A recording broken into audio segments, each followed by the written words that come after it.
Hello and welcome to a very special video. Today, let's talk about the 3rd edition Space Wolves Codex. Now, fun fact, it was 9 years before they got their next codex in 2009. And the codex that came before this was released in 1994, meaning that there was 6 years between that first codex, this second codex, or there were 6 years between those, and 9 years after that you got the third, which was for 5th edition, which is definitely not confusing. Now, let's go right off the bat. This is a supplement to Codex Space Marines, and it had, well, when I got it, it was $10. In fact, this is not my original copy. My original copy got destroyed in a move. But I did pay close to that same amount when I purchased it. So I might have got a sale. Who knows?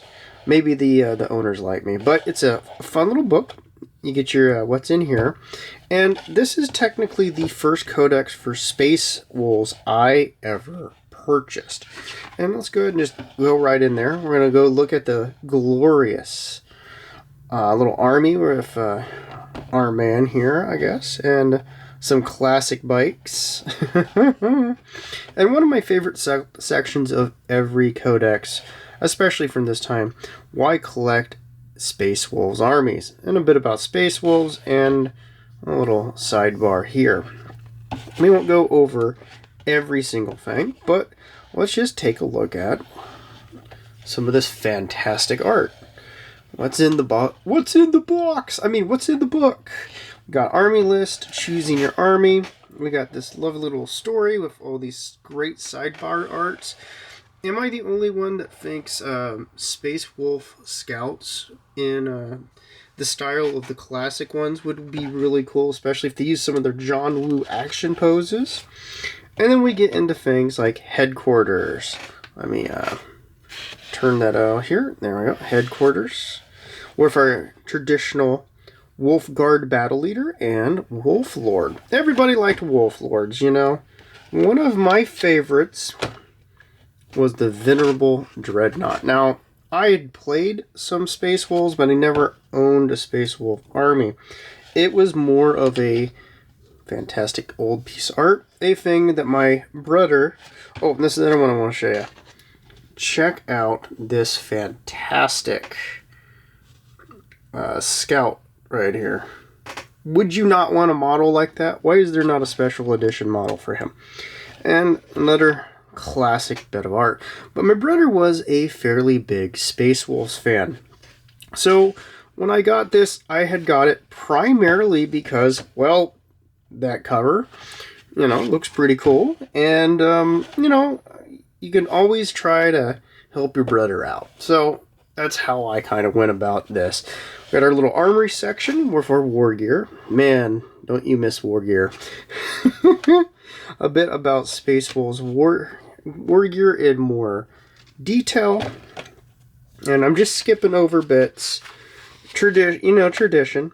And then we got collecting and modeling a Space Wolves army. Let me move this thing out of the way for a sec.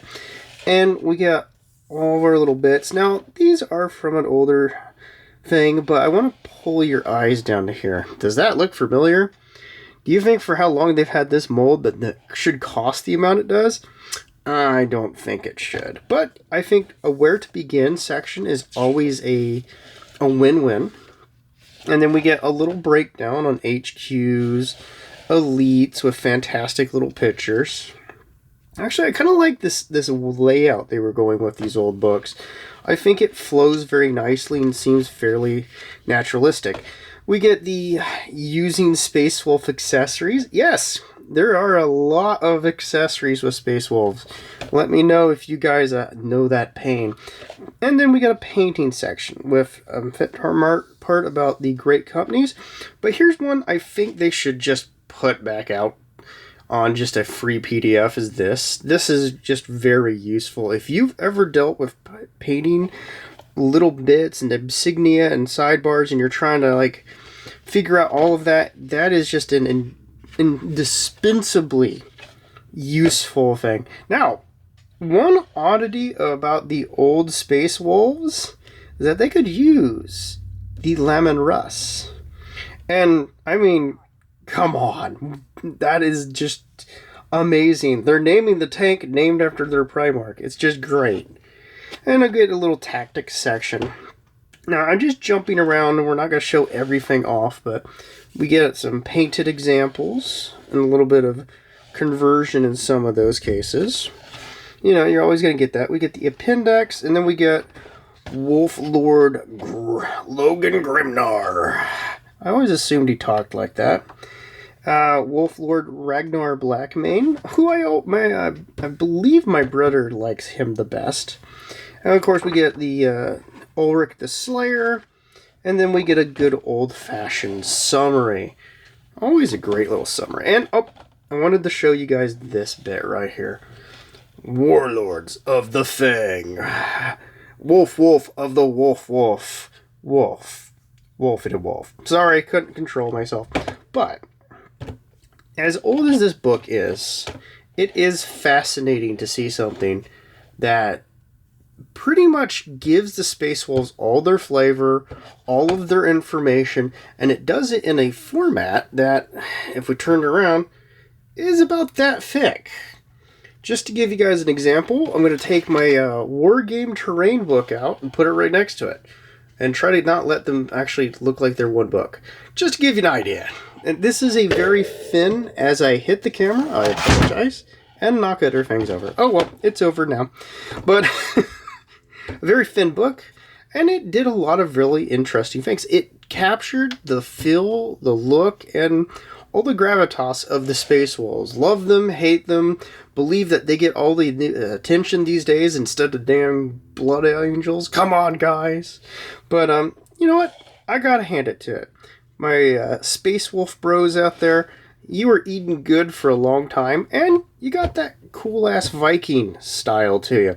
So, it's a fantastic book. Even if you don't play it, I would encourage you, if you get an opportunity, just to be able to sit down and read through it and look through some of it. Some of the models might be old and you might not like those proportions, but they just hold such an interesting charm. And hey, it's really cool to see where something has begun and how it's progressed over time. Oh, and for anyone interested that might have watched my basing video, I'm going to bring this in real close. And of course, have all of the light go past it. Let's just zoom the camera in instead of being stupid. Am I right? This is it based. Now, how did I base it? This is it with a primer over it. The primer was 1-to-1 with the with water, and then I just simply tapped it on with a brush and let it soak in. And I'll show you all of them. This is how it looks once you've primered it, and once you've let it dry again, it should be perfectly good to paint on. You still might have some bits that come off. There are other ways to do it. You could take a mix of part, depending on how you do it. I know some people will put a part water, a part PVA glue, and a part isopropyl alcohol, or you can skip the water and just go a part PVA or white glue and a part alcohol, mix those two together, and then you spray it on this, and it usually will make sure it doesn't go anywhere. But this is what it looks like. Of course, there is a little bit of damage on one of these guys because my cat decided he was going to RKO the model out of nowhere and make my life harder. But I think it does help it pop out a little bit better. And once you've used that kind of basing method, you get a very easy to do kind of assembly line way to do it. It's not as easy as just dipping it, but I think this gives you some pretty realistic and easy to do results with the ground being uneven, as you can see here. So you get some more variation just naturally. So I hope you guys got something out of it, enjoyed this. I'm going to keep talking about these older books, and I'm still trying to get a hold of the old Dark Angels book because it's another one that got destroyed in my collection purge. It wasn't purged by me, it was the purge by the movers destroying it because they were idiots. Overseas moves. What can I say? Anyhow, let me know, guys, what you think. Did you buy this? Did you collect Space Wolves? What would you like to see next? And you have a wonderful day. Bye-bye.